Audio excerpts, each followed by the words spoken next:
I was kind of reminiscing about the fact that I think I emailed him 1 year ago.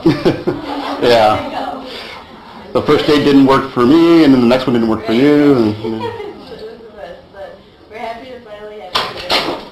It's a good week. World Food Prize was last week, and now we have World Food Day. So And the Food Sovereignty Prize was also last week. Right. So it's kind of a happy time. So thank you for everyone that's here. It's great to have you. So a little bit about Jahi. We learned a little bit about him at lunch. Had Angie walk him around in a tour, but he holds a PhD in Ecology and Evolutionary Biology and a Bachelor's of Science in Chemical Engineering, both from the University of Michigan. And he conducted a postdoc at Cornell. In academia, his research is political agroecology combined with conservation biology, political economy and ecology, science and technology studies, sociology, ecological economies, obviously many. Did I put all that in there? Why did I? All together. And then he's also assistant professor at Washington State. And now he comes to us from Minnesota, where he's the director of Agroecology and Ag Policy at Institute for Ag and Trade Policy in Minnesota. So, welcome. Thank you for being here. Thanks, Becky. Can we dim the lights, or is it just good?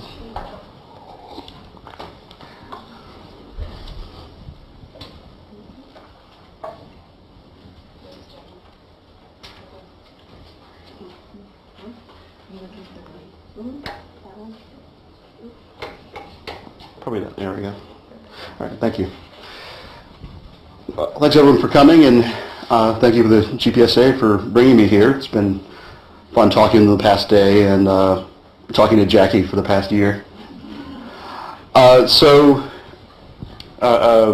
Little buyer beware warning here. So this presentation is one of those that's in transition between one sort of solid presentation I have been giving and some new thoughts I've had. So bear with me. It's a lot of words and parts because I think more in words than pictures, even though pictures are better for presentations, I think. But a friend of mine, Maria Whitaker, who's the executive director of Local to Global Food Sovereignty Advocates in Kansas City, reminded me of this recently, that this quote is from her, that sustainability without justice is sustained injustice.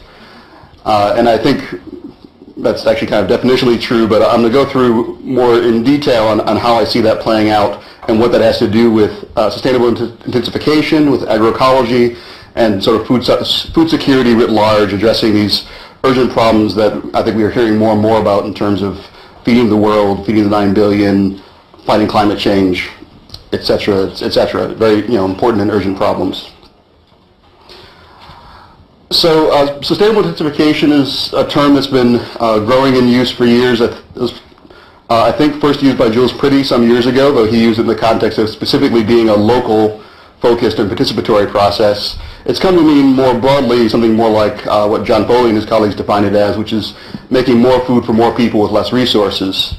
Climate smart agriculture has also been growing. That's a term that especially was sort of thrust into the limelight a couple weeks ago at the UN Climate Summit in New York, where they announced the launch of the Global Alliance for Climate Smart Agriculture. And I would say climate smart agriculture has very similar problems to sustainable intensification. And actually one of them is that its definition is a little bit hazy, though one of the key parts that comes first usually is making agriculture more productive. So what both of these often involve then, in terms of their underlying components, is an implicit hypothesis about land use dynamics. That is, sustainable intensification, making more food for more people with less resources. No one sort of says that's the end goal. The goal is for that then to decrease pressure on environments, to decrease conversion of land to agriculture, to decrease the impact of agriculture by using less resources. So that basically is a hypothesis on how intensification will play out in terms of how land is used and how land is converted. It's not usually stated, but it's in there. Climate smart agriculture is pretty similar, especially in terms of the fact that one of the main drivers of climate change from agriculture is usually thought to be deforestation and conversion to agriculture, well, also grassland conversion to agriculture. And so as far as that goes, and as far as different practices go, that also is an implicit hypothesis about what will happen with land use in terms of what kind of practices will generate what and how that will affect the expansion of agriculture. Interestingly, at least from the scholarly perspective, and these terms have both made it into the scholarly literature, even though I'd say they're more heavily used still by governments and nonprofits, but I would say that they're arguably incomplete mixes of socioeconomic and ecological ideas. Something I've been thinking about quite a bit recently and writing about with some colleagues is land sparing, which is kind of a cousin or close brother of sustainable intensification. The explicit hypothesis behind sustainable intensification, perhaps, that if you make more food and less land, you can spare more land for conservation.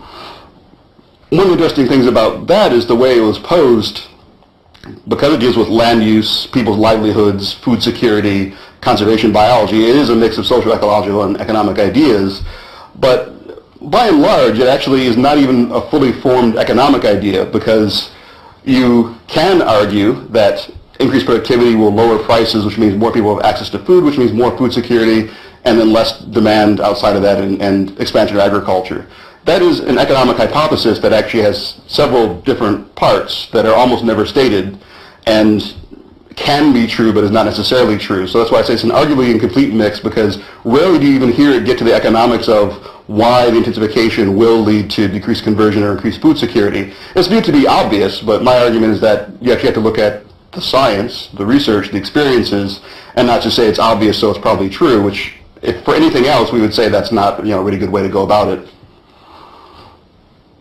There are also at least two approaches or two views on how to juggle possibly conflicting values in terms of food security and sustainability. We need to feed this growing population is the narrative, but we also have increasing pressure from resource constraints and climate change. There's the concept, I think it's Kate Bosworth, of the donut, of the area between the safe operating space and the minimum requirements for everyone having a good livelihood. And so trying to juggle those or fit into that donut space is a challenge that these attempt to address to some extent.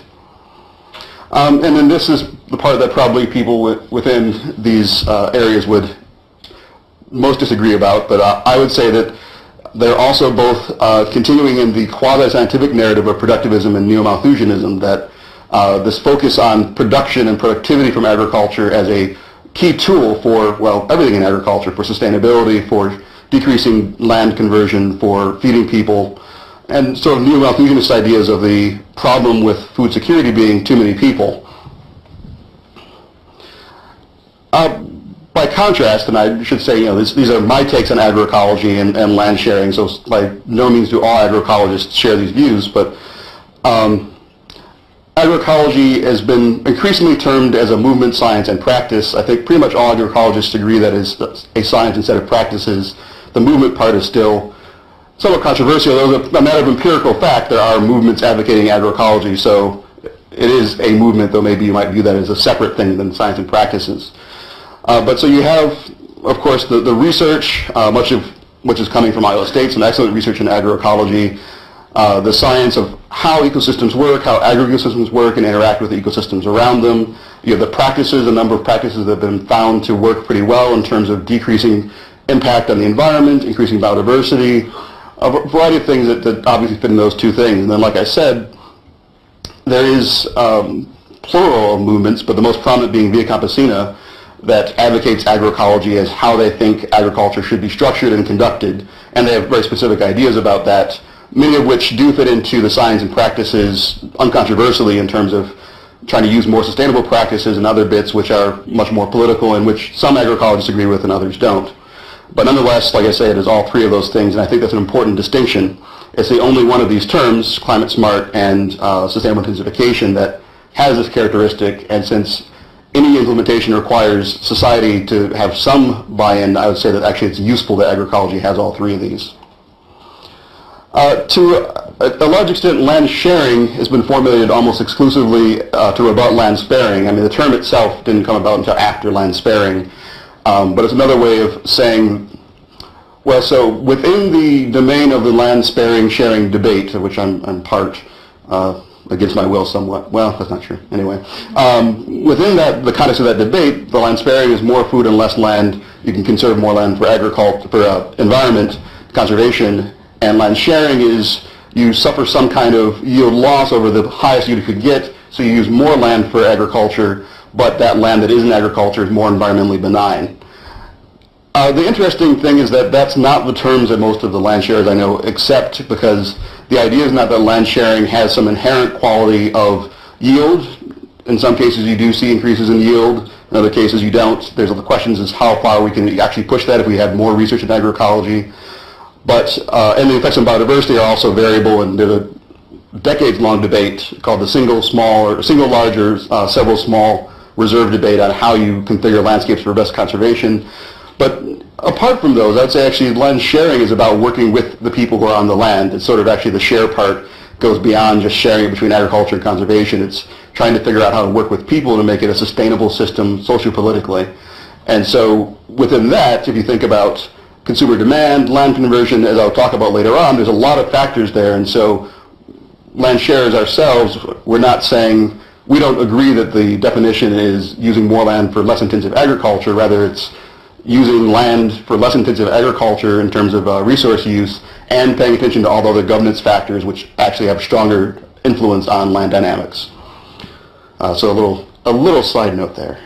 And then, like I said before, said that climate smart and sustainable intensification are to some degree a continuation of a productivist narrative. Land sharing especially, but certain flavors of agroecology are also an endeavor to counter productivism with science, this idea of producing more as, again, as a solution to a number of problems. And the thing that maybe is frustrating or leads to some stridency or what have you is I think many agroecologists and certainly political economists have been arguing against naive productivism for decades, if not centuries.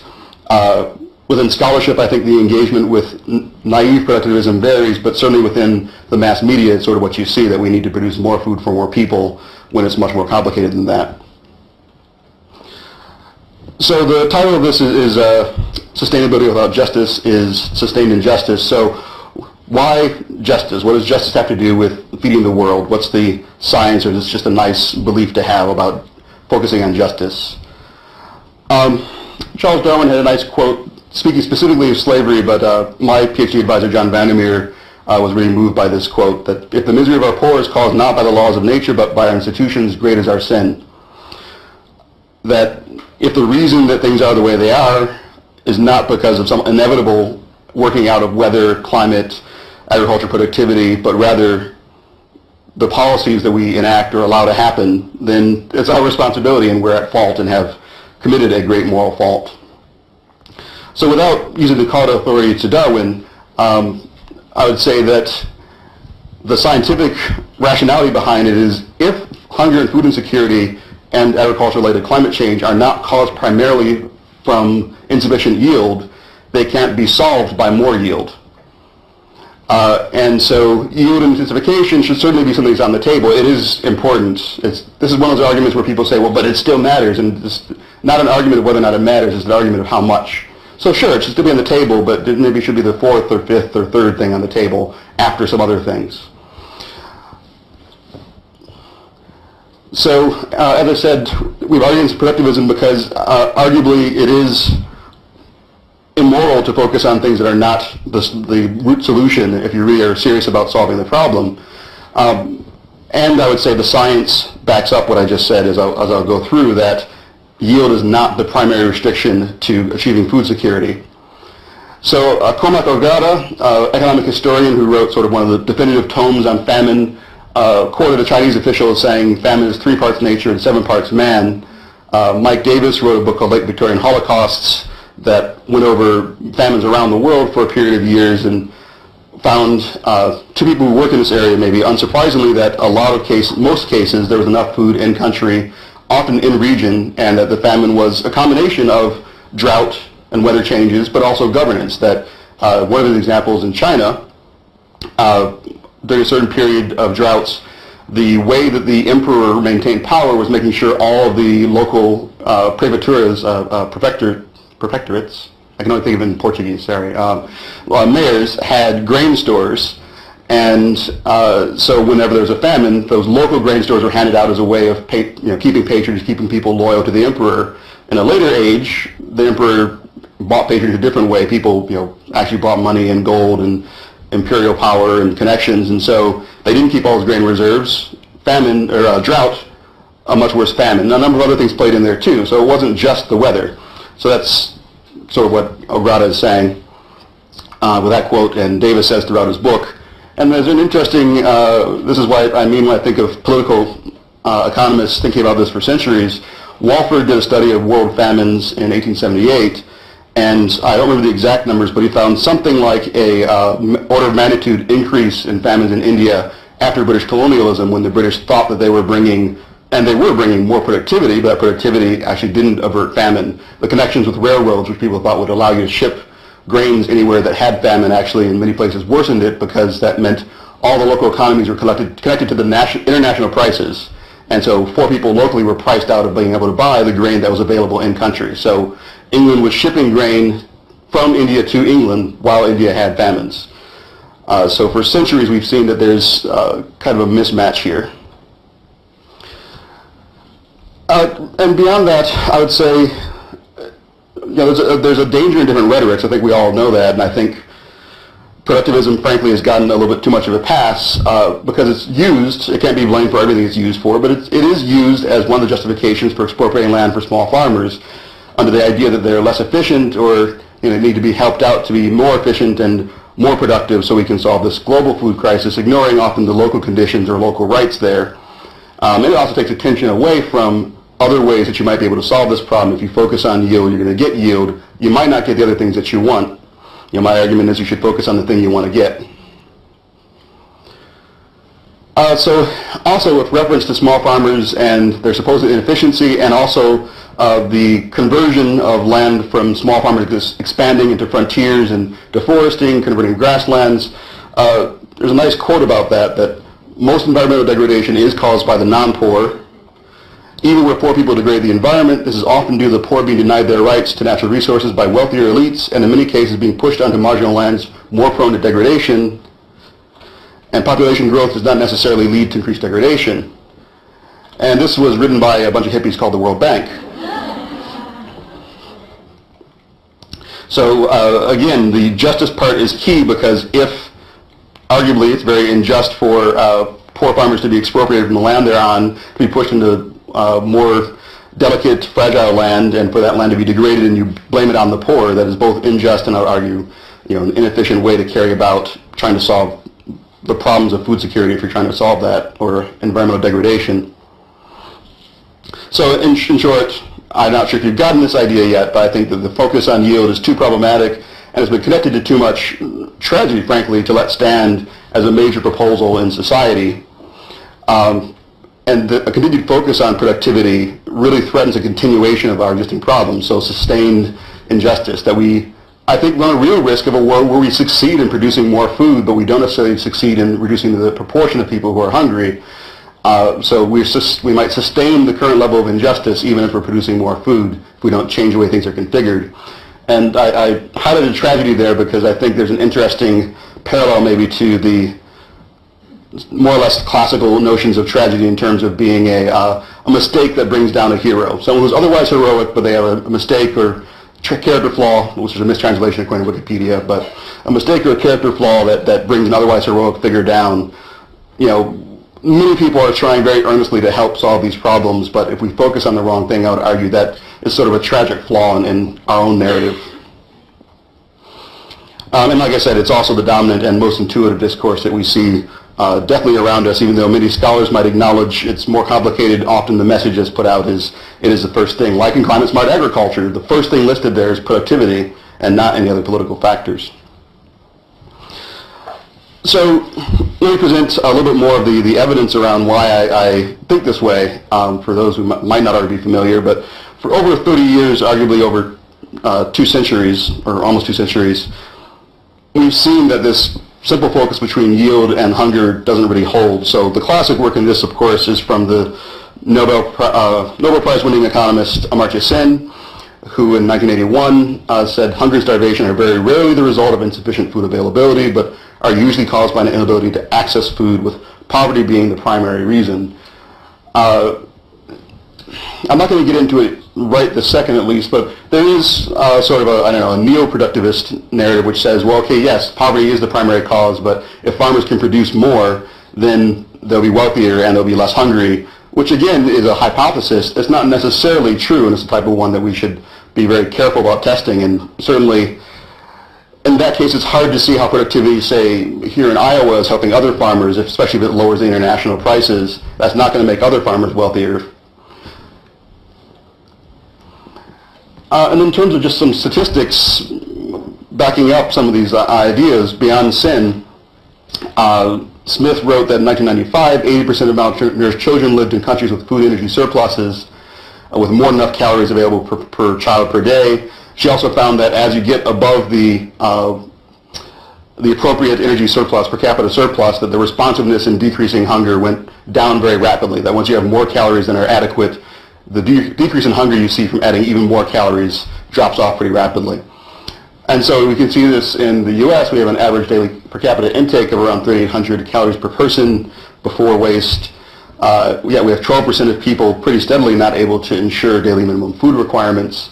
And some commentators like Robert Perlberg have pointed out, this is not people going hungry every single day, which is true, but it's people making choices between perhaps medicine and their and enough food, between healthier food that might be more expensive or take more time to get, or something for education for their children. There's a lot making a compromise. So even if they're not suffering from the kind of acute hunger we associate with sort of worldwide hunger, it's nonetheless, we'd have to say, pretty inefficient to have 4,000 calories a person going home and people still not being able to make the choice, or having to make the choice between, do I want to refill my car or do I want to have healthier food? And then we have India, which has sufficient dietary energy within the country, but nonetheless has the highest prevalence of underweight children in the world. And another sort of interesting factoid is India alone used to have more hungry people than the entire continent of Africa. Now they're about equal numbers in terms of hunger in Africa and India. And Africa is often used sort of as the, I would argue, bludgeon, as the instrument to focus on yield, that in Africa there are a number of countries that don't produce enough calories within their own country, or even after trade don't have enough calories available. But again, you have to take this into context of the whole problem, all the trends, all the science, that in India we know just having sufficient calories is not going to solve the problem. And so we see, so this is actually a graph, of the proportion of worldwide stillbirths. I couldn't find one of the worldwide child malnutrition, but it would look pretty much like this. And so you see India, huge number, dominating. It's even called, the Indian question, or why is India an economic miracle but a food security basket case? And so again, we have to ask these questions. We have to get beyond it if we're really serious about what we're talking about, because we don't want to end up in a situation where we have enough food, we still have a third of children hungry. There's also the fact that aggregate yields are a really big problem we talk about. Is we need to increase productivity, or we need to increase yield, we need to improve the potential of agriculture, that we have places that are producing very much more than enough. And like I said, it's not, I would say, that controversial to say that producing more in one particular country can lower the prices in another country and exacerbate food insecurity. So if you look at yield without looking at a place, if you look at, I think what Harriet Friedman called food from nowhere, then you're really missing out even more on yield's validity. Yield, again, is an important factor, but if you're looking at placeless yield, you're making it even less relevant to the actual science at hand. It requires looking at trade, looking at infrastructure, trade effects. I had a student who works in Uganda, and he was there to study biological nitrogen fixation and see if he could find some strains and varieties that improve nitrogen fixation and improve their yields. And he went over all eager to really talk to them. He was really open, but he wanted to sort of talk to them, do a social and ecological element, figure out how to help them increase yields. And they said, well, actually, we want to know, how can you stop your farmers from undercutting our prices? That's what I'd really like if you gave me my first choice. And he's like, that's not my research pride. I can't. And he really wanted to, but they themselves were enunciating what I think is a legitimate, very legitimate underlying problem that we avoid at our peril.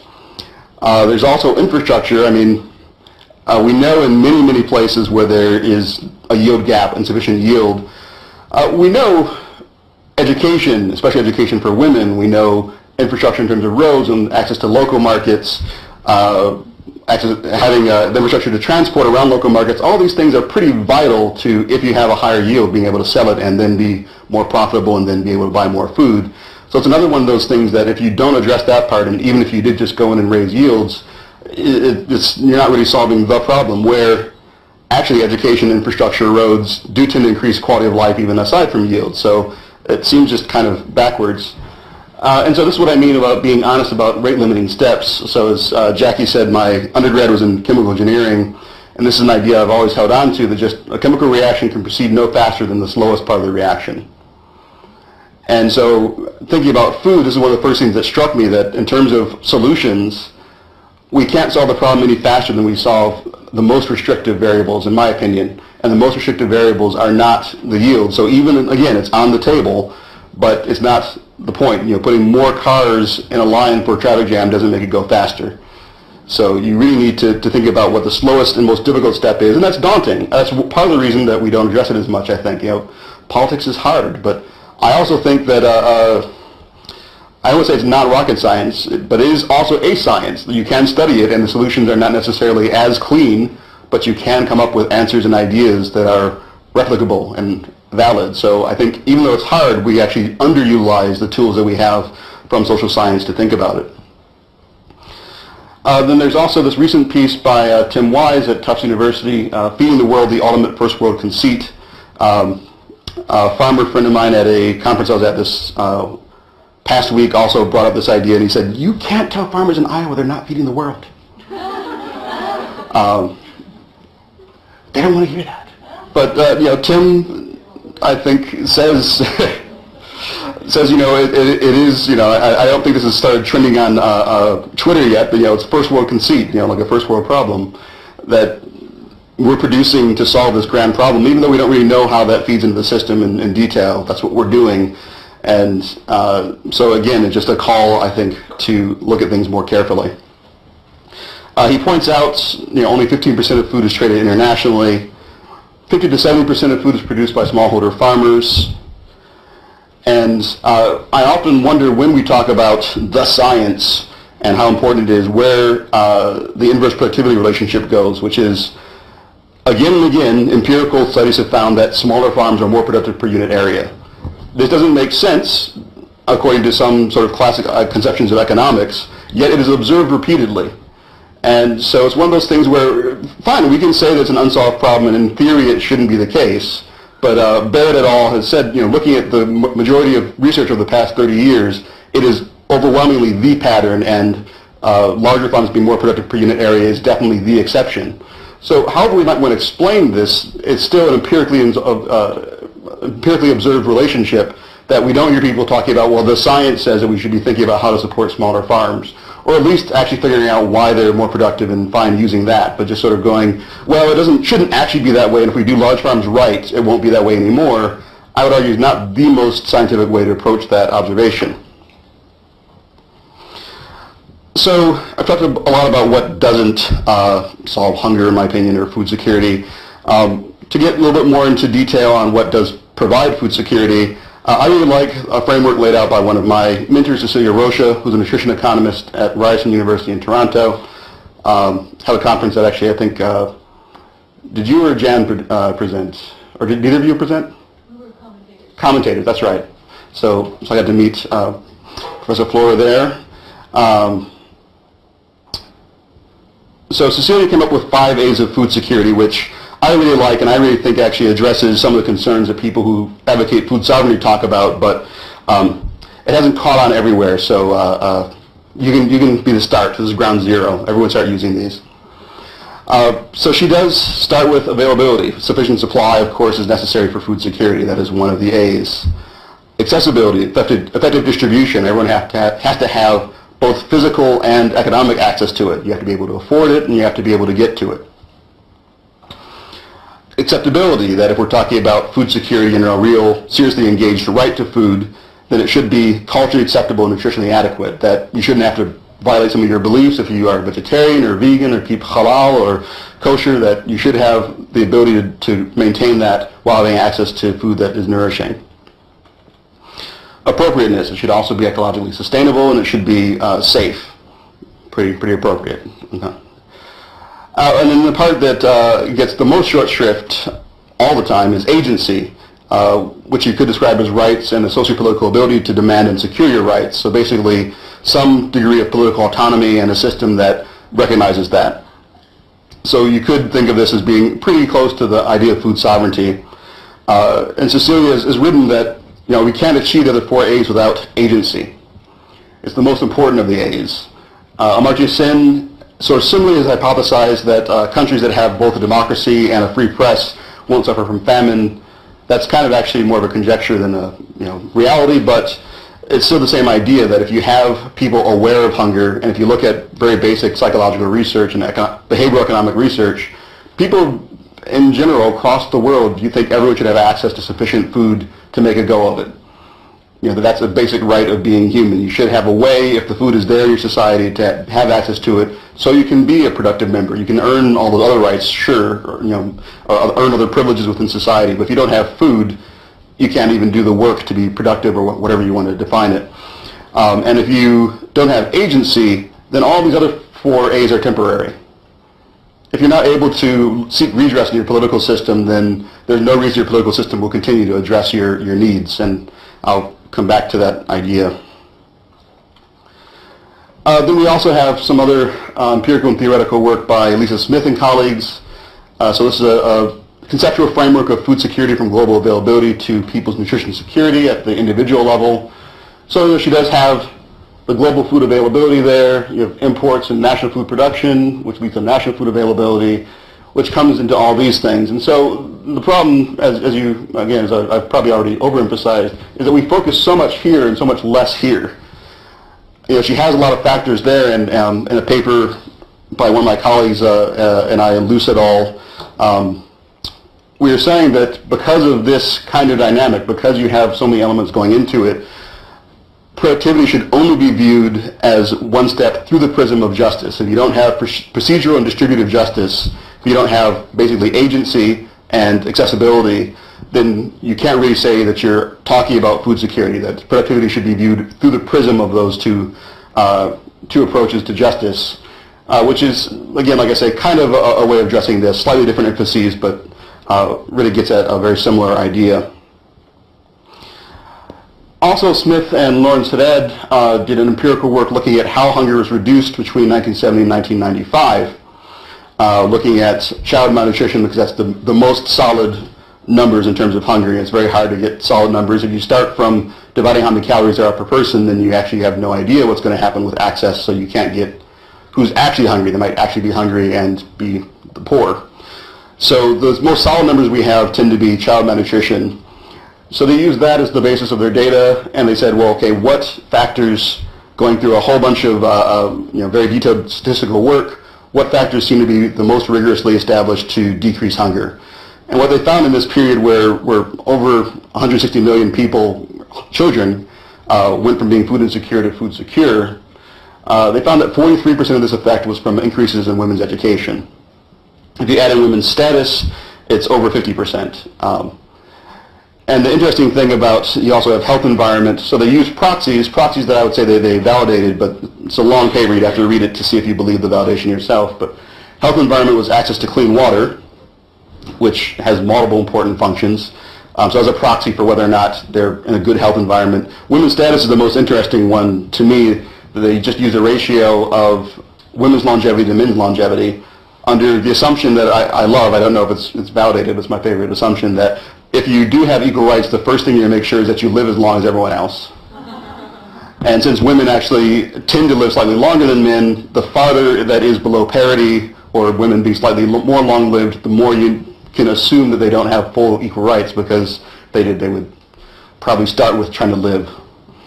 So, like I say, that's somewhat of a hypothesis on their part, but I think it's a really quite neat one, and it correlated quite strongly to 11% of the reduction. So between status and education, you have over 50% of the reduction being provided by improvement to the rights of women, and only around 25% from national food availability increases.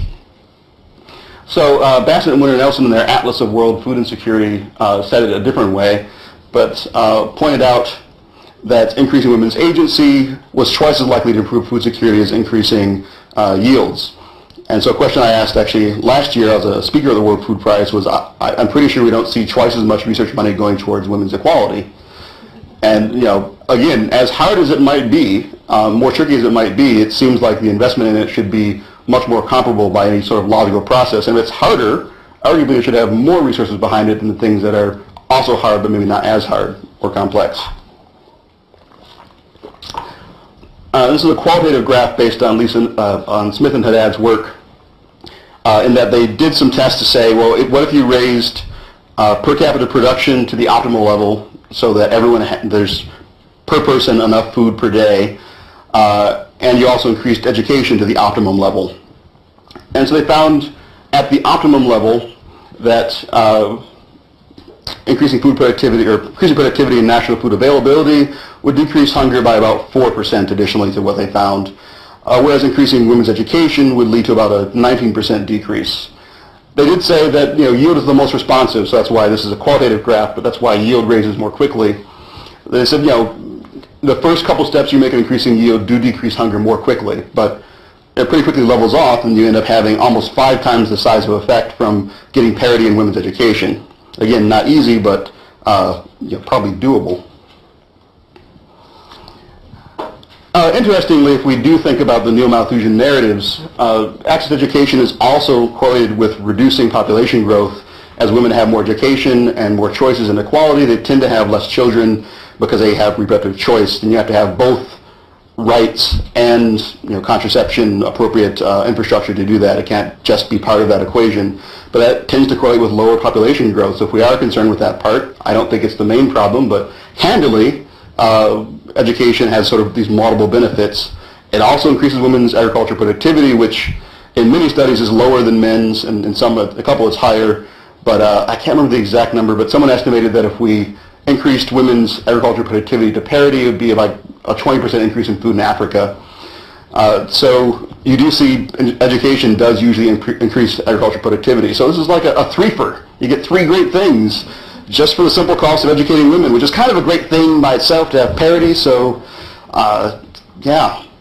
So even if you're just basing future food insecurity projections on population growth and food supply by itself, it's clear that women's rights are pretty core to me, to a rational approach to addressing these problems.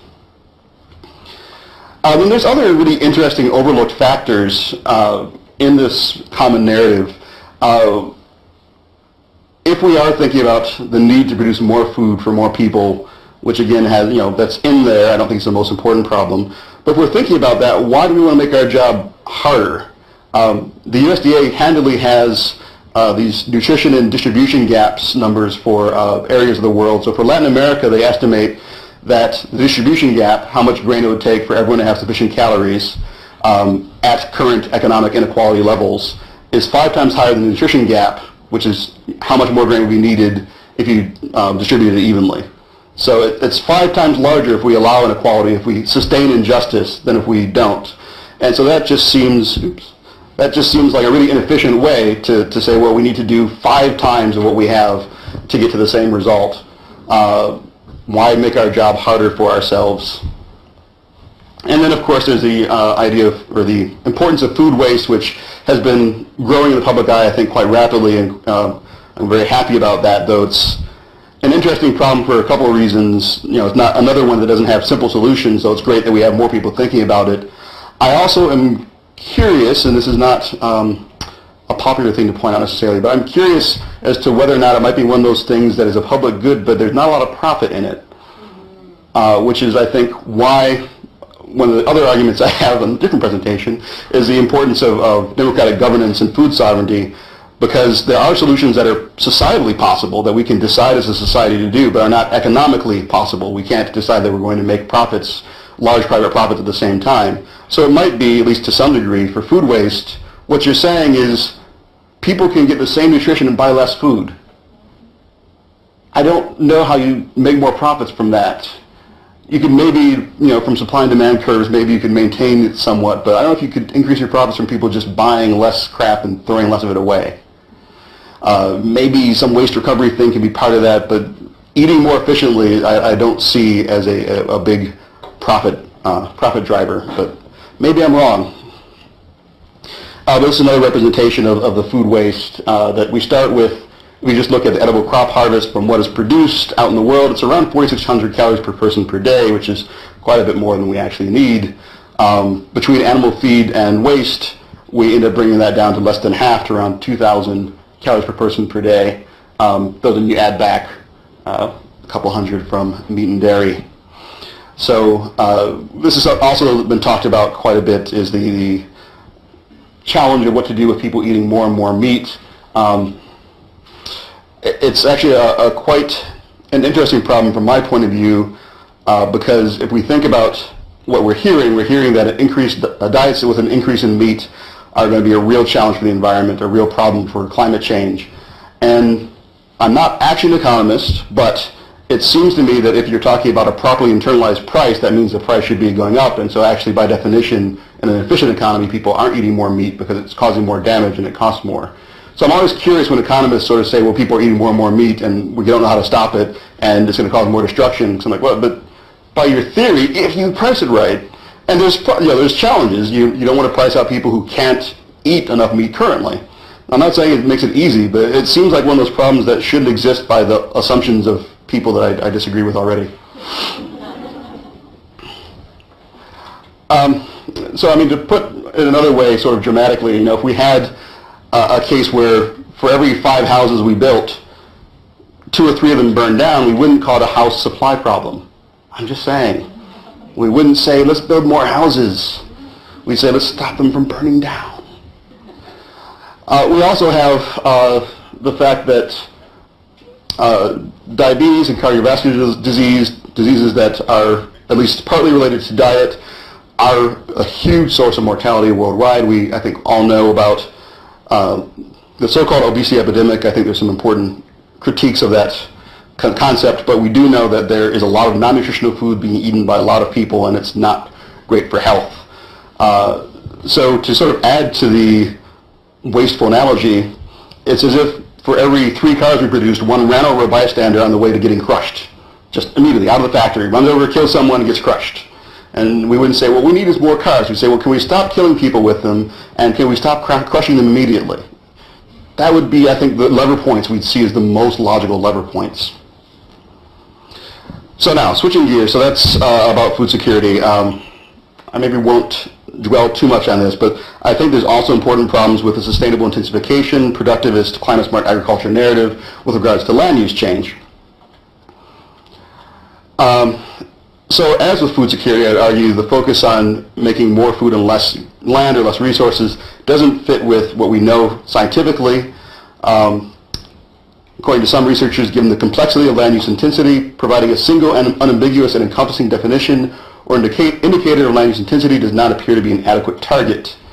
Sorry, lots of words here, but I think it's a good quote that also monodimensional hypotheses, so focusing on one thing, on land use intensification, one variable, doesn't really reflect the relationship. It can't really be substantiated. You can't show that one factor overwhelmingly dominates area demand and how areas under agriculture is increased, or deforestation, or conversion of grasslands is increased. So simple causal relationships between the individual processes, drivers, and impacts of land use intensification could not be established.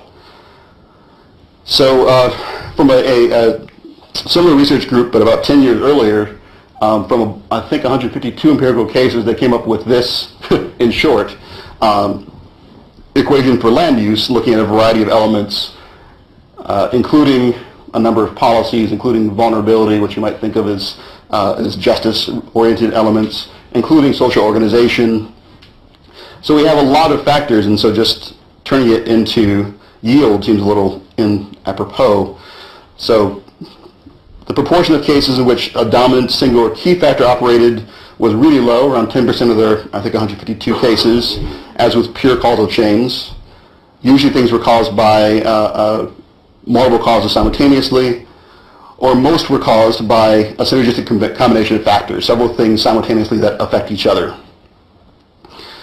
So we have from a group that studies land sparing, I think they argue they're not land sparers because that would be ideological, but who study land sparing, Ben Fallon and a group at Cambridge, they pointed out that, if we close yield gaps, this is the area at stake. This is how much area we could save. This could decrease climate change.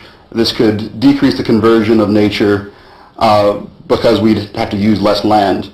And, there's some truth to that, but I find it very problematic to reduce this empirically derived relationship from a number of case studies around the world down to just that simple factor.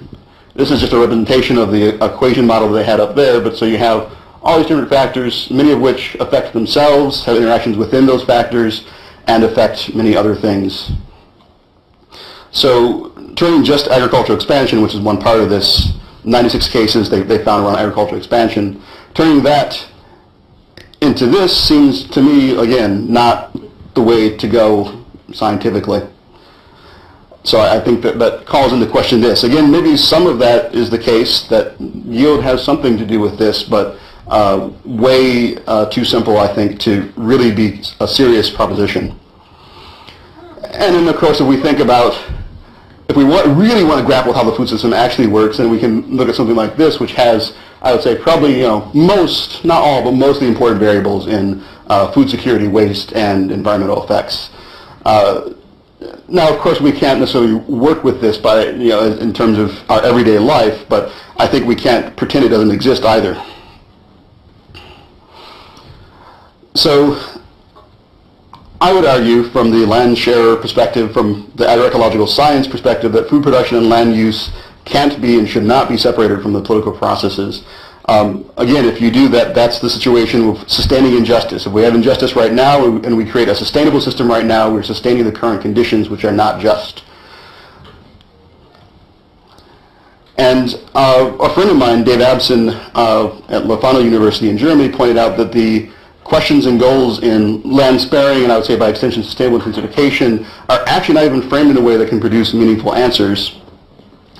Because basically it's asking what's the trade-off between sustainability and producing more food per unit resource. How do we intensify but still minimize environmental problems? But the problem is that sustainability or sparing land, conservation, that's the end. That's what you want. The outcome you want is sustainability, less conversion of the environment, less carbon in the atmosphere.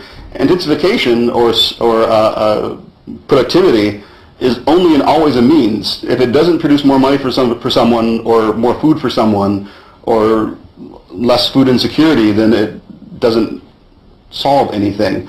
And so you're comparing a means to an end. You're comparing the destination to a mode of transit. And so it doesn't really make sense to have these two things together in one formulation. And so to be completely pretentious and quote myself, this is from a piece I have coming out next year in a volume on subsistence from McGill, Queen's University Press. And it talks about economic growth. I would say the same holds for productivity increase, that it's simple common sense that if we see sustainable increases in human well-being without increasing economic growth or yield, then that's just a success that we should celebrate. But the converse actually is a big problem. If we're spending resources doing something that doesn't produce an increase in human well-being, then it's a problem, if not unethical. And I'm not saying that that's what always happens, that there's no improvements in human well-being in economic growth, but I would say, like for yield, it's much more complicated than we usually talk about. And so we need to acknowledge that it's a big problem to do that without specific awareness. Even as scholars, my argument was to be a conservation biologist, which is part of my background, you have to spend some time learning about genetics and evolution and biochemistry and all these different things that are not necessarily your everyday work. You learn about giardia, you learn about trees, you learn about birds, even though what you do is, ant conservation in Brazil for two phylum. You still have to learn about all those other things. So it seems to me if you're working in food or agronomy that not only the economics of it should be looked at, but the larger policy should be looked at, not necessarily as what you have to do your everyday work on, but as part of your training and just having a well-rounded, complete background, just like knowing genetics if you're a conservation biologist. So political ecology is a field, I'm not sure, how many people are familiar with political ecology as a field of study? A couple. So there's a lot of debates as to whether that's properly set a field, but I would say it is. I would say it's attempt to really bring together in one understanding, not necessarily one solid framework, but within the same roof, thinking about the politics and the ecology. One of the basic tenets of political ecology is that every environmental decision has an effect on society, that hurts some people and helps others. And so if you don't pay attention to that, then you're implicitly still just endorsing a system that's going to have effects on different groups. There are winners and losers in most decisions. What they win or lose varies, but you have to pay attention to it because it happens. Your decisions have consequences. So political agroecology, which is even more rarefied than political ecology, focuses on this within agriculture. And so I would say it tries to really get at ends with ends. It is concerned with the question of reconciling human welfare with environmental sustainability, with biodiversity, with carbon production. But it says you have to look at all these different parts and come to a way to deal with them. Again, you can't look at that whole graph and figure out what to do. You're paralyzed. But it has to acknowledge that that's there and think of ways to deal with that complexity directly rather than assuming out all of it. And so, the interesting thing is that if you look at empirical literature, increased productivity can, depending on other factors, increase, decrease, or not affect deforestation. So it just doesn't, I don't know if I've made this point yet, but it just doesn't make sense to focus on that part. And this is more sort of a polemic than I meant it to be, but I think it's worth talking about because it's so much still in the common sphere. But if this is true, basically you're saying the relationship is pretty contingent. It doesn't make sense to focus again on it as a primary factor.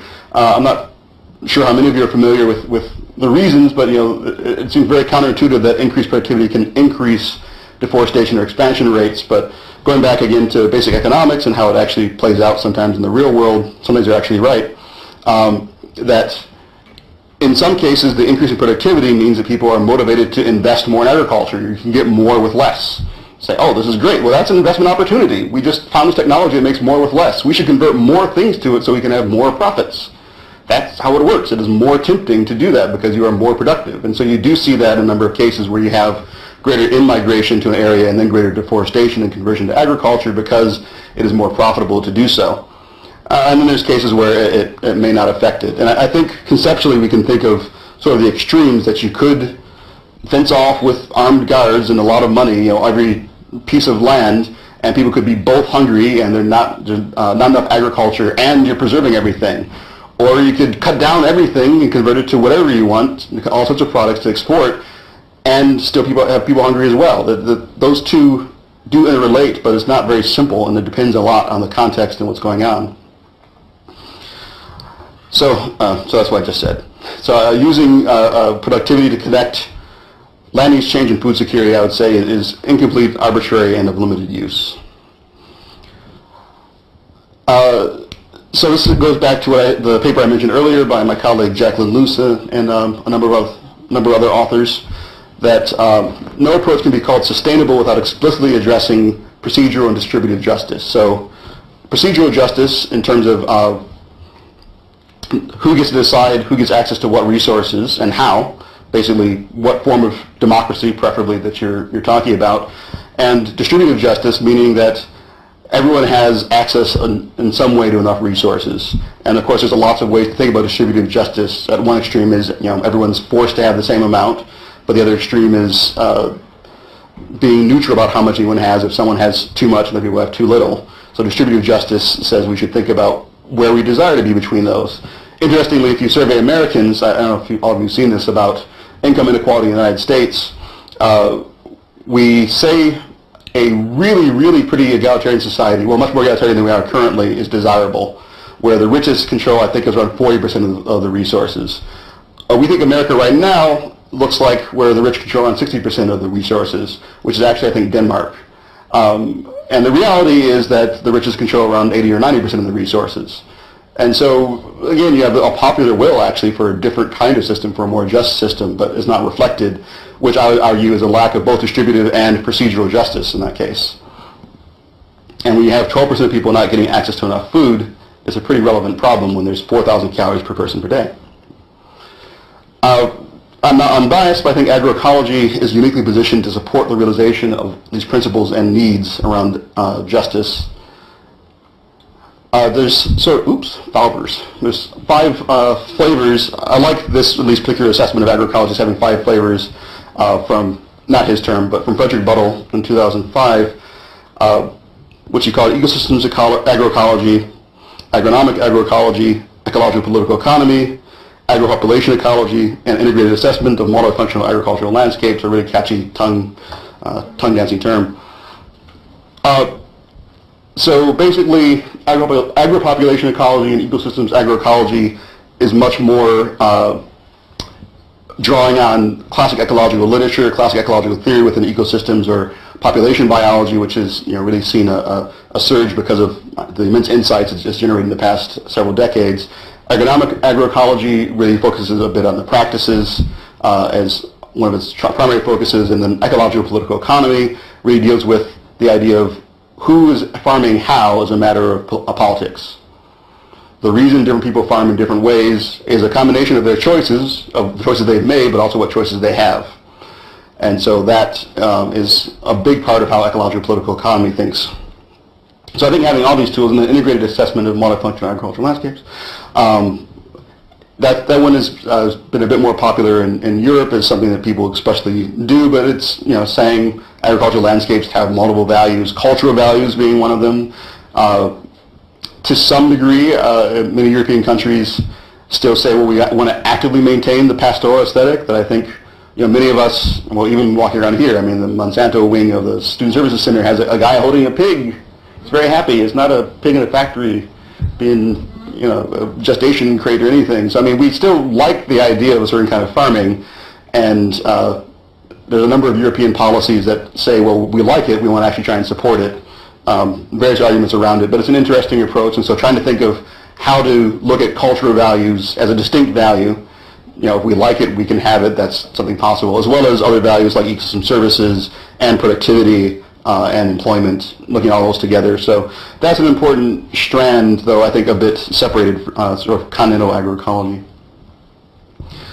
I would also say that agroecology asks some questions or implies some questions that are arguably not in sustainable intensification or climate-smart agriculture. So one of the things that we often, in my opinion, don't see often enough is think about what true costs look like.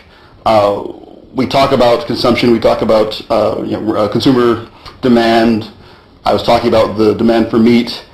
But if we think about true costs in terms of our health, we think about true costs in terms of pollution.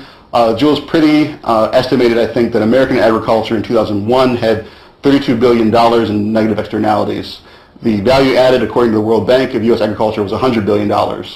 So Jules Pretty's estimate was 30% of American agriculture wasn't priced properly, essentially. There's 30% more costs than we included. That's somewhat significant. I would say looking at the strongest levers, as we saw in some of those other charts, that women's education and empowerment is really important. What I think is a really interesting and underexplored area is the relationship of these levers with biodiversity and displacement. Displacement is an increasingly important area of this debate, looking at the fact that if you do increase or decrease the amount of food produced in one place, that affects the land conversion in other places as well. And it's pretty hard to trace through, but a number of people have started doing that work. And again, sort of like the land sparing by itself, it goes different directions in terms of whether or not you end up having a net reduction in land or net increase in land, depending on yield, and then, of course, trade policies and a number of other things that intervene. But displacement is a really, really interesting question, and how displacement interacts with political rights and justice, I think, is a question that hasn't been addressed at all. And then, in terms of social change, when I had lunch with some of the graduate students, we were talking a bit about this. And it's something I think most scholarly programs, many scholarly programs, especially on agriculture, don't necessarily address enough, is how do political systems change? A lot of us say we need some kind of different system. We need a discontinuous change from our current system, not just a linear adaptation. And indeed, we see discontinuous changes in governance systems, for better or worse. But many of them have come about, pretty much everyone agrees, through elite labor alliances, and also through labor and smallholder alliances, elite and smallholder alliances. So a really interesting example of this is Turchin and Nefedov wrote a book called, Secular Cycles, looking at population growth changes, and they argue that one of the fundamental predictors, their models are arguably a little bit reductionist, but it's fascinating, that one of the great predictors is whether or not part of the elite breaks off to advocate for and with the disempowered. that at some point there's an elite schism within most society reorganizations, and that elite schism usually changes the population growth regime, the cycle. Really interesting piece, and a really interesting incorporating quantitative modeling with, pretty, I wouldn't say exhaustive, but at least a pretty involved social theory. And again, like I said, I think you'd see most historical revolutions were something like this. And I would say that food sovereignty is seeking this, food sovereignty being a term made most popular by the international small farmers movement, peasant farmers movement, La Via Campesina, but something that's really growing in the scholarship as well as in its use by a number of groups. ITP, my organization, is a member of the U.S. Food Sovereignty Alliance, which handed out the Food Sovereignty Prize, I think, for the 7th year, at the same time or the night before the World Food Prize. So this term is becoming more and more recognized, and to me, what it's calling for really is thinking about procedural and distributive justice.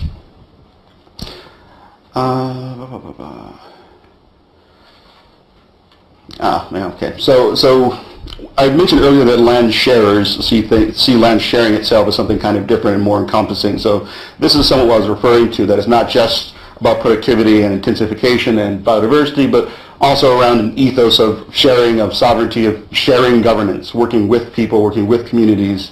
And when we say working with people, we don't mean just working with policymakers. One of the things that I find somewhat frustrating is that within a lot of groups, there's a real focus on, when we say we want our science to matter, we mean we want policymakers to listen to us and use our science. And I would argue that there's actually something kind of anti-democratic about that.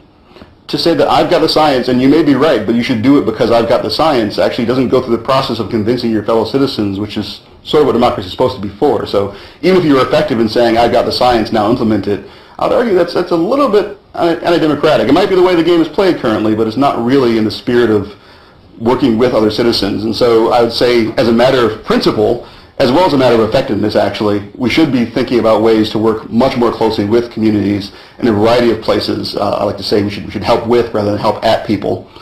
And conveniently or inconveniently, because it's really hard to organize people, but conveniently, if you really do have a lot of people organized, that is one of the things that politicians listen to if they say, well, we're not going to vote for you unless you do X. So not an easy task, but one that's pretty a winning strategy if you're actually able to get to that point and make electoral demands. And if you do it just by trying to put your work out there, that's, political science. It's not how you build movements or build people advocating for you. For better or worse, you can't just put it out there. It's not how it works. Interestingly as well, I was talking about before the problem of agency. If you don't have agency, then the rest of the rights are not necessarily securable. The rest of the A's, rather, in food security are not securable. And that if we go through systems where we only focus on something technical like yield, we might have continuing system of injustice or continuing inequality where we have people who prefer one world, but we actually see a different one. That we prefer Denmark, the United States, but we see something else entirely. So an interesting piece came out this year called Testing Theories of American Politics. And this is one example of but only, I think, or the most rigorous quantitative one of the elite power hypothesis that Gillens and Page argue there's sort of three dominant hypotheses about how American politics work. One that's sort of about coalitions, that coalitions and nonprofit movement groups roughly represent citizens' interests, and they roughly all sort of battle out with each other. And so what happens among advocacy groups is that you roughly get a system that looks like the people's will because advocacy groups are roughly like the people. There's the idea that the people's will, through a variety of mechanisms, trickles up, and so people in government enact some version of their perception of the people's will, so there's some connection there. Or there's the idea that a relatively small but large group of elites, of very connected, network-connected people, make a lot of the decisions and matter a lot more. Looking at 1,600 laws that were passed or so, they found a lot more support for the elite power hypothesis. They said that, I think, the average citizen, or average public will, on average, influenced by around, I think, 1 or 2% political decisions, and that was non-statistically significant. And I think it was around 58%, 48% for elite will. If you looked at people who had higher income and what their policy preferences were, the laws much more closely matched their policy preferences than it did advocacy groups or the public. And advocacy groups actually much more closely reflect the ideas of elites than it does the general public. So I would argue we don't have enough food sovereignty or agency within the United States itself, which might go towards why we have 12% people who are food insecure. But so again, I think both for ethical and practical reasons, we have to pay attention to this kind of thing. We can't proceed in ignorance or pretending it doesn't exist, because that will sabotage our own attempts. And as a columnist wrote about something Ari Fleischer said about George Bush, that we're not sure if it's possible to hope your own hopes are dashed, but the president is not doing it. So, I'm not sure if it's possible to hope that your own hopes are dashed, but we shouldn't do that. We shouldn't work against ourselves and want to have something accomplished, but not pay attention to the things that are stopping it. That was kind of a stretch, but I love that quote. There's also actually connected to Turchin and Fed. I don't know how many of you heard of this piece, but it was presented at the Geophysical Union conference like 2 years ago. And a guy actually also, sort of like Turchin and Fed, did a bunch of modeling, and his conclusion was pretty similar to them, that all the important changes in terms of reshuffling resource allocation, in terms of looking at really a different system of justice, or stopping a runaway phenomenon like overuse of Earth's resources, that basically nothing stopped those except for mass protest. Again, probably an oversimplification, but with a big, healthy chunk of truth in it. And so, his answer was yes, unless people, like in my model, engage in mass protest. So, I don't know, if you were looking for a scholarly reason to engage in mass protest, he's given you one. But something that I think is also important to remember is that if we're looking for change's sake, it doesn't necessarily happen on our time scale. So it's really hard to say whether any specific action is effective. But if we look at, for example, other major political changes like the end of slavery, I often argue without the abolitionists and without people opposing it and the Quakers in the 1600s, we wouldn't have had the end of Jim Crow in the 1900s.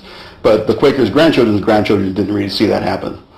So you don't always get the change that you want in your generation. I know it's urgent, it's really urgent, but its urgency doesn't stop how it might work. And so I think we should remember that when we get frustrated. And it's always important to be reflexive and think, am I doing the right thing? But it's also important to acknowledge that the answer might be yes, and you might not know it. It's too bad, but it might be the truth. But it might be the way to unscrew the earth. And then this probably is the wrong order. I should have been my closing. But then Raju Das did an interesting look at decreases in rural poverty in India during the Green Revolution, both empirically and theoretically.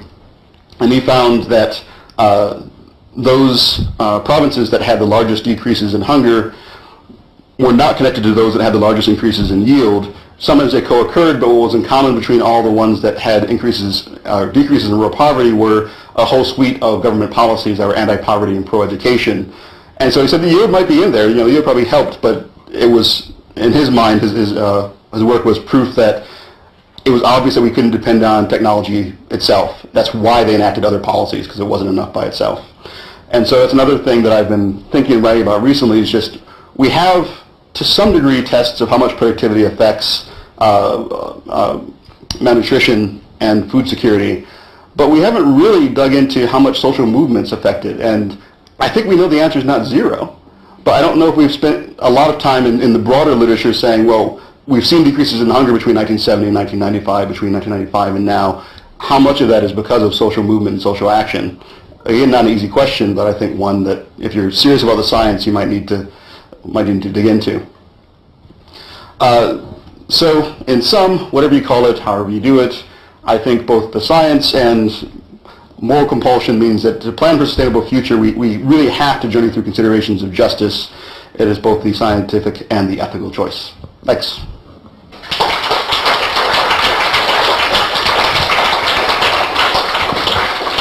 So we have, what, a half hour for questions or so?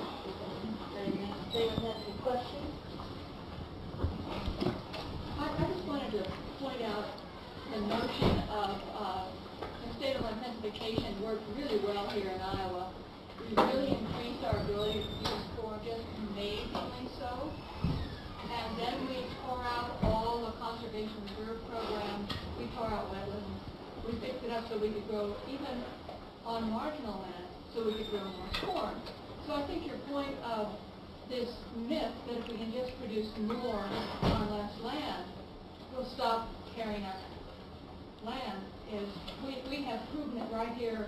We have proved the null hypothesis right here.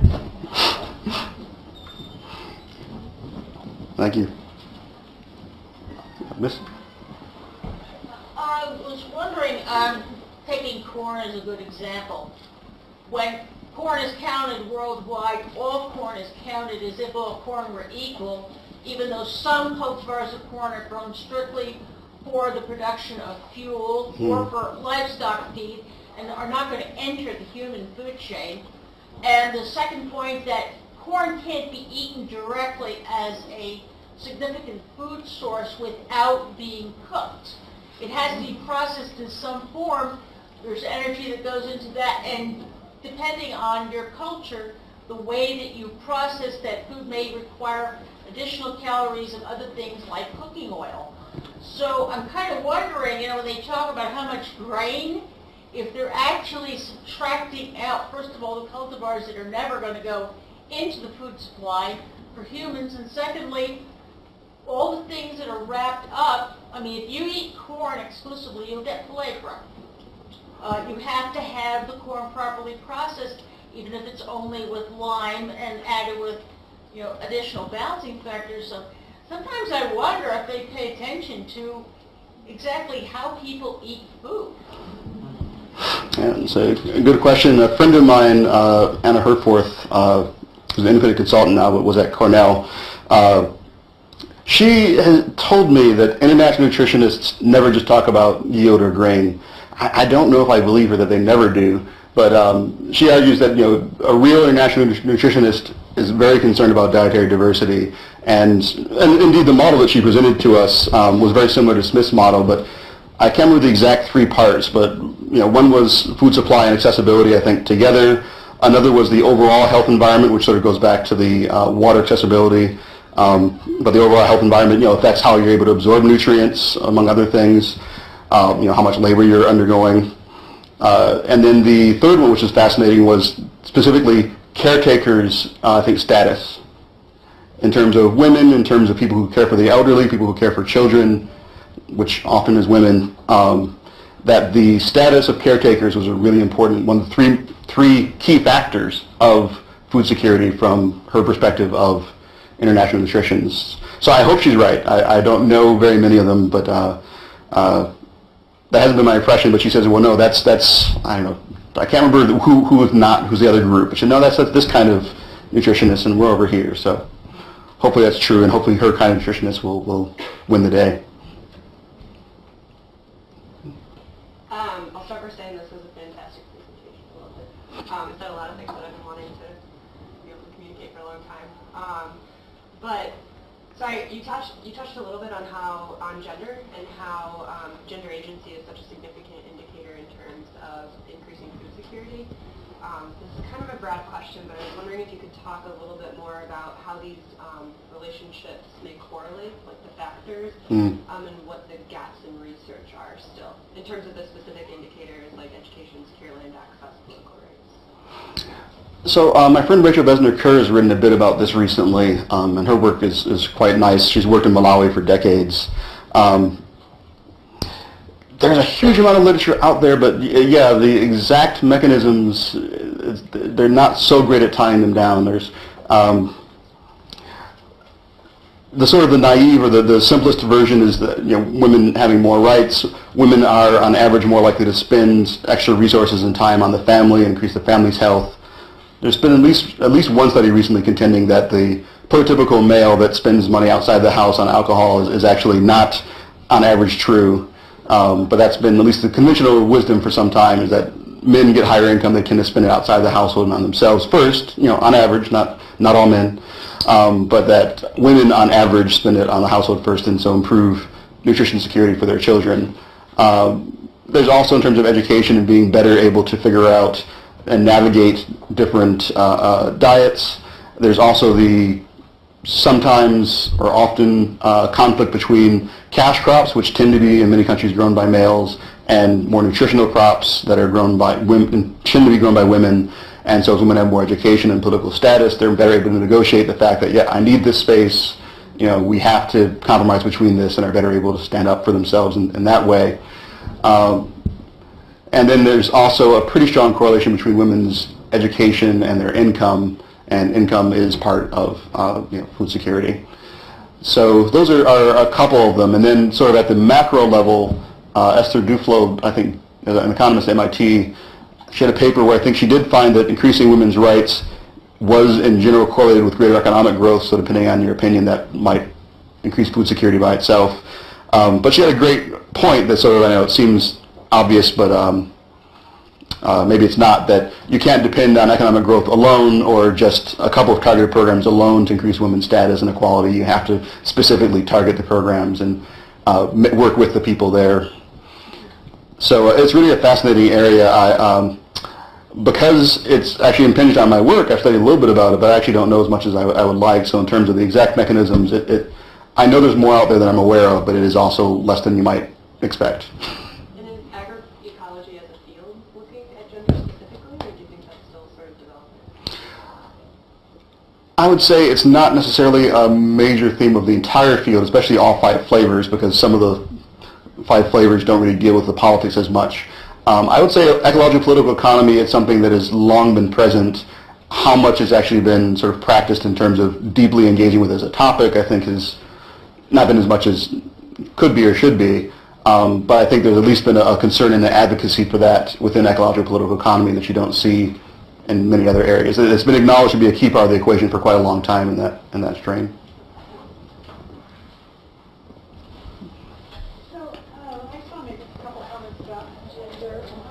First of all, there's a really good place to focus on gender information, and it's called the Institute for Development Studies at the University of Suffolk, and I happen to have done some work over there, so I was able to listen to Lawrence Sadad and people like that. So one of the things I think, if you're interested in gender, honestly, is to realize, and it sounds like you clearly understand this, that the European and international perspective on gender is so much richer than the discourse here in the U.S. So internationally they're looking at what is well-being, what does it mean, things like that, as opposed to here in the U.S. where we think it's about women, low-income women having access to food stamps and public assistance and that's it. So anytime you want to look at gender stuff, go look at the international and European work really. The second thing I just wanted to say was I was curious about, I was thinking about one of the things that we were kind of talked about too when I was over there was this idea that whenever you bring technology into an area, women tend to lose out because men will begin to encroach. So I was thinking while you were talking about like the Green Revolution and everything, if there's been any work that's looked at when you start to increase yields and bring in the machinery and the technology, the disempowering effect that can have on women.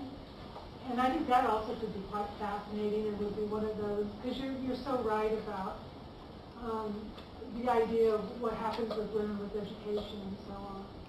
So have you seen anything about that where that might be something where we kind of just want to be careful or mindful of that in terms of development? Oh, so I've seen tons of things that comment on it. I haven't seen necessarily the kind of exhaustive study that I presented like on land use change or that Lawrence and Lisa did on food security, but earlier the corn processing was brought up, and that's one of the classic examples that as corn became cheaper, mostly because of NAFTA and came into Mexico, it undermined processing it at home, and the processing at home was really hard on women, but it also actually relatively secured part of their place in the home and actually increased the nutritional content because of the way they processed it. And so there's an interesting thing when you talk about, so I think that you see a number of cases where I would say more broadly market integration tends to displace traditional women's roles. That by no means could one claim that traditional women's roles in many societies were great shakes, but often they're followed, at least right now, by a vacuum where they're even worse off, and gender does, or gender equity is hurt. And so there's definitely a couple of UN studies. There's a number of things. I could send something if I can maybe send it to Jackie if you'd like to ask her later, a couple of pieces looking at introducing at least agricultural technology and displacing women. And the UN has some number, I can't remember, but a relatively large number, millions of women that they estimate lost work because of increased cash crop growing. And so, exactly how that shapes out in the long term is probably not so simple, but definitely displacement in the short term and into the medium term. One of my favorite examples is my friend Jennifer Johnson just finished her PhD at University of Michigan, and she's studied fishing in Lake Victoria. And one of the things that she was presenting was that traditional women's role was preparing the fish for eating and preparing it for local sale. But with the current value chain, a lot of fish is shipped abroad, and there's not local processing anymore. And culturally, women are not permitted to fish. You can get really hurt doing that. A couple of brave women sort of do on the side, but it's something that the men very jealously guard. And so it's really hurt the women's livelihoods and the women's ability to provide for their families, because it was bringing additional income when they were processing for the local market, and it was a position of some prestige, like we can't sell our fish until the women process it. So clearly that separation of labor so strictly was not something that was political equality, but being followed by this complete political marginalization that she's portrayed seems to be even worse. And so certainly in development, you have to pay very close attention to it. And it's why that I've argued for some years. I think part of the element of the local conversation that's often missed is that a focus on the local enables you to be more attentive to these local idiosyncrasies, if you want to call it that. That the exact cultural roles, the exact schisms, the exact social relationships, it doesn't solve it for you, but it's really hard to solve these complex cultural factors at an aggregate level. You just say, okay, well fine, we'll start paying women for X. Well, then something else happens and that market gets flooded or import records. You have to be pretty careful about that type of thing. So I think that's the other element of development studies and arguably of the local movement that's underappreciated.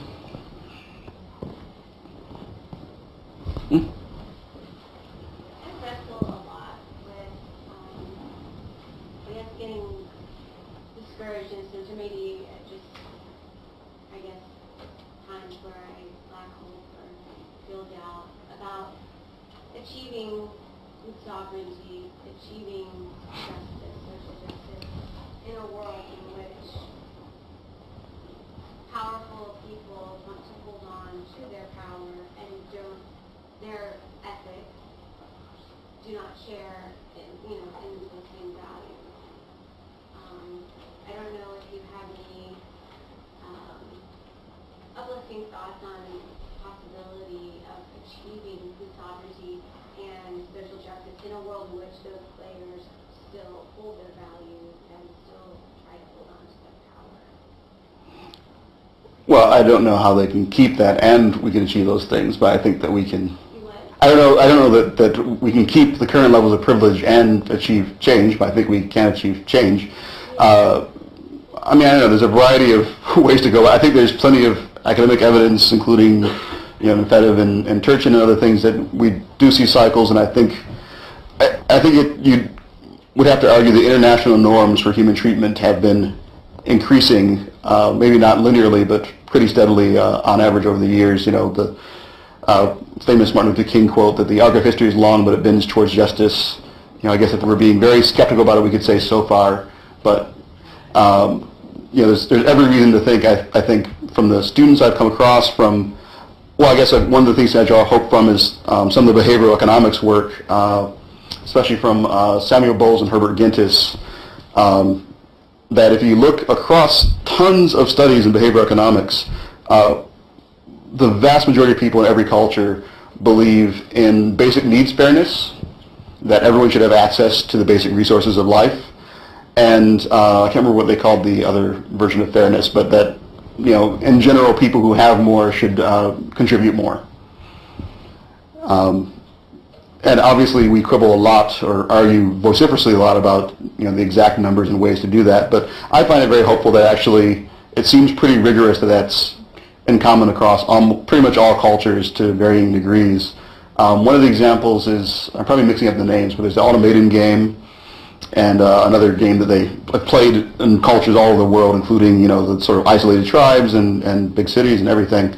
And I think this one, well, so there's two that I'm mixing together in my head, but one of them is that one study participant is given $10 or something equivalent in the local currency, and they say, okay, you get to decide how to split it, but your partner gets to decide whether to accept it or not. Your partner can say no, and both of you get nothing, or your partner can say yes, and you get something. And if you're being purely selfish, you would always accept anything more than zero. You know, having 1 cent is more than you had before. But across cultures, I think the averages range from $3 to $7. So in some cultures, people gave more than half to their person. So, you know, we see people across cultures say, well, at some level, I didn't earn these $10, or, you know, and I shouldn't just keep all of it. And maybe knowledge they'll be punished, but so they'd say, well, okay, I'll give you something kind of even.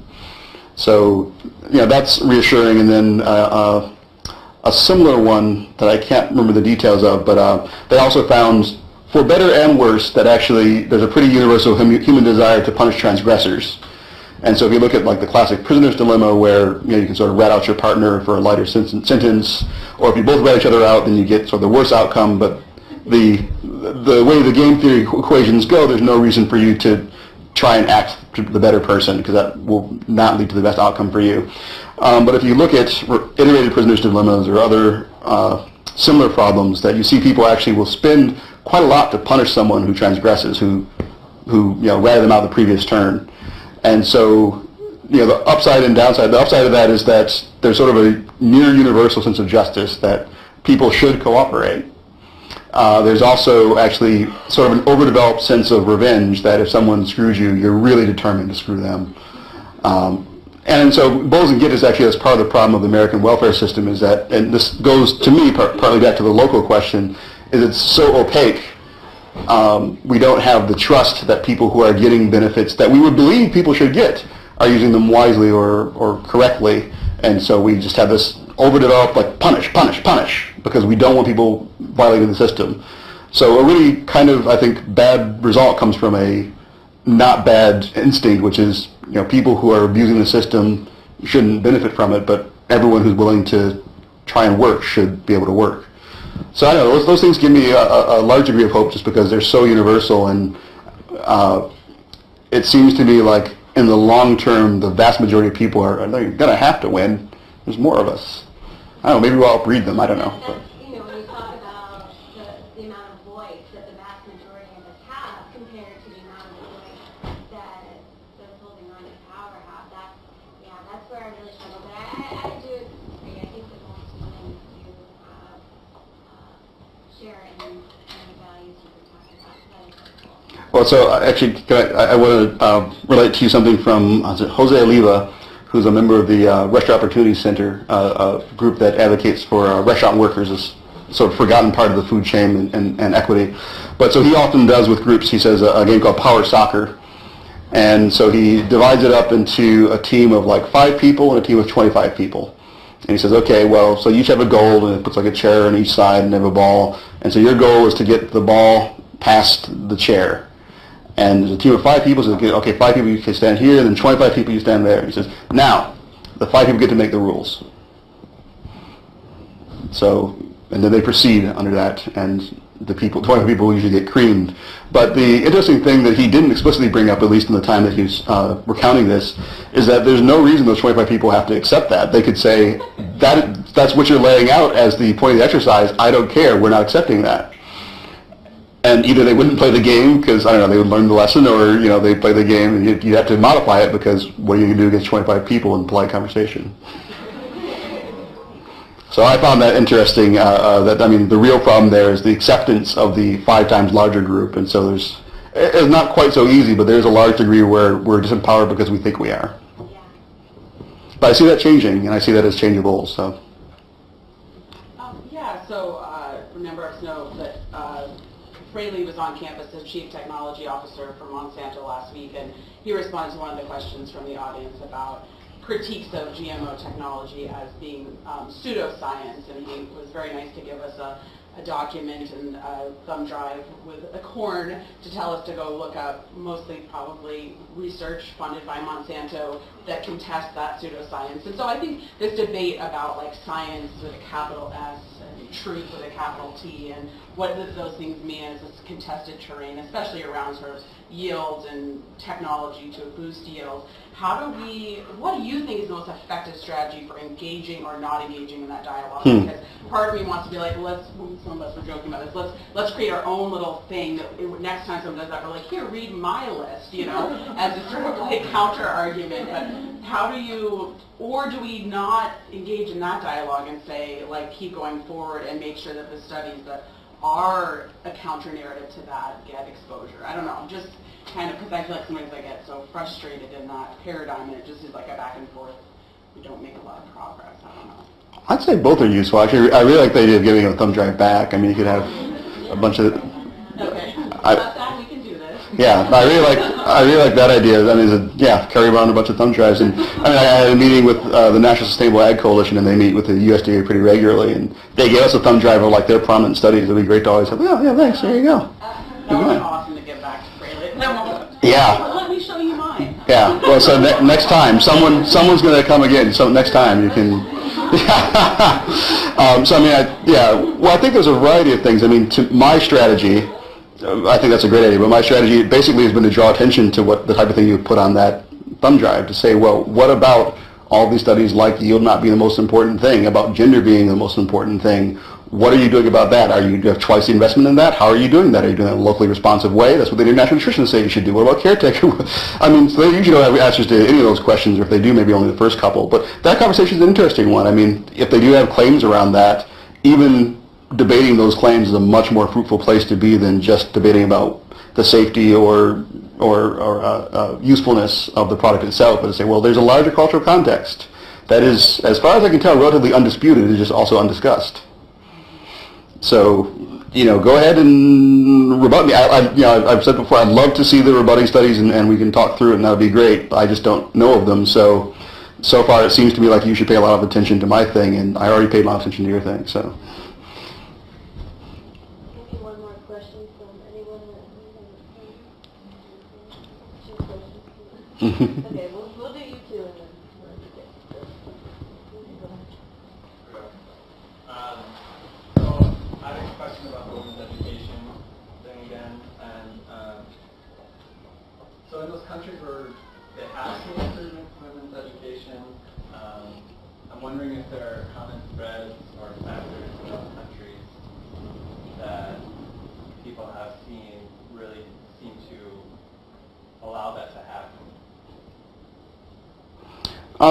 That's a fascinating question. I mean, I don't know of any other than, I'd say the two broadly common ones are, women organizing and having, co-organizers among men, really having, like Via Campesina, having gender as a fundamental agenda item and really challenging yourself to always do more. And then governments that, for various reasons, have viewed that as a really key thing. So that's, again, according to Smith and Haddad, as well as a couple other sources, China, which for a certain time period accounted for 130% of the decrease in hunger, because the rest of the world went up, that World Bank, FAO, a couple other people have traced it not only to yield increases, but actually to increased rural education, particularly for women, and 2 waves of land reform, though they're sort of rolling those back currently. But so again, if you don't have agency, your government can change its mind. But that was part of the agenda of the government apparently, and so it carried it out. In Brazil, they have a number of policies trying to target gender equality. I would say they're not quite as proactive as some other countries, but it's still an active part of it. And that's a legacy, I think, of social mobilization, at least going back to the end of the dictatorship, if not before. So, I think it's a combination of governments that have, as some part of their agenda, a basic recognition of gender's importance, and agitating for it to be part of that agenda. So is there a role that we can play in, pressuring foreign governments to accept gender as important? Well, if I was going to, there's an interesting question as to how much we should be thinking about sort of our own house and how much we should be trying to help the them over there and in what ways. But certainly I would say, given that our government spends relatively large amounts on various forms of aid to other countries, that we should think of it as a prerequisite for our own government spending and agitate for our own government to say, so as one of the examples of the nutrition community, there's the Agriculture to Nutrition Community of Practice, and they have a set of key principles, and gender empowerment and local participation in decision making and allocation are two of their elements. So I've been feeling like, and I guess actually USAID says they're using that, but I don't really believe them. So actually using those principles and being held accountable by it, for it by the American people, I'd say is a great step. Just taking seriously that as one of our obligations to, well, as well as among our allies, saying, well, you will suffer consequences as an ally if you have horrible gender record, which we're not willing to do currently. I just want to say thank you so much for coming here and talking to us. One of the things that struck me when you began your talk was that you said, don't tell Iowa, how am I going to tell Iowa farmers that they're not feeding the world? I'm from a fourth generation family of farmers, and my dad hates that claim that we're feeding the world. And so there are a lot of farmers out there to have turned their operations sustainable and are listening to these things. Now, I can go home and I can tell people in my community these things on a level that they understand, and they'll start to make changes. So the person who said, like, I'm starting to lose hope a little bit, it's all about how you talk to them about these issues. And I just wondered if you had anything to say about that as far as how you're sharing this information on the ground with people who can make these changes. Well, what's interesting actually is in my experience, most of the people on the ground realize these things. I haven't read these studies, but it's been part of what's been very helpful to me. So I just the other day, someone was telling me something to the extent of, for someone who really cares about reaching out to the public, you write very densely. And they're asking me I think they were thinking about their postdoc career, and so I did science and technology studies, and said, science and technology studies is so hard to understand.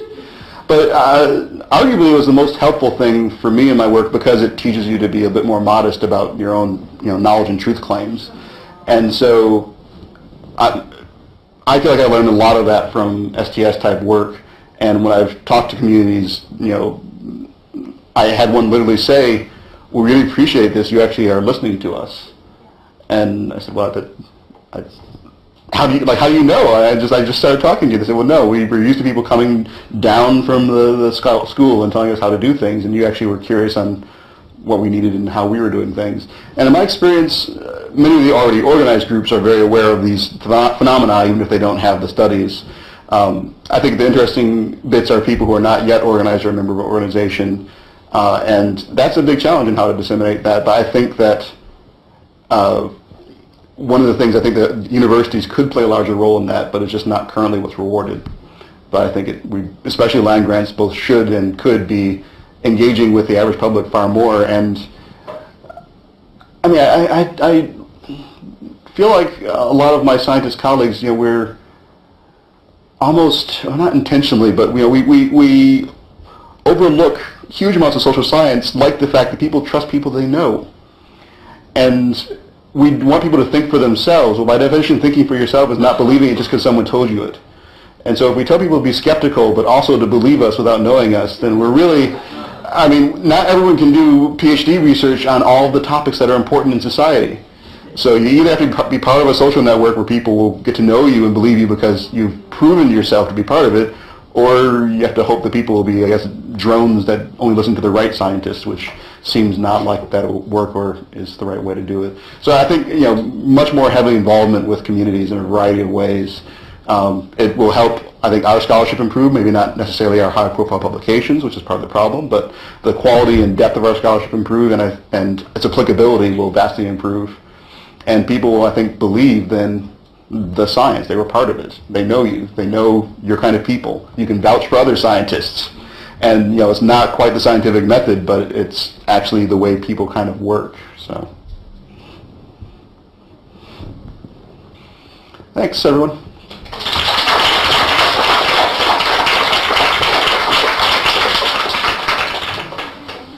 A full list of Agronomist podcasts are available at the Department of Agronomy website, www.agron.iastate.edu.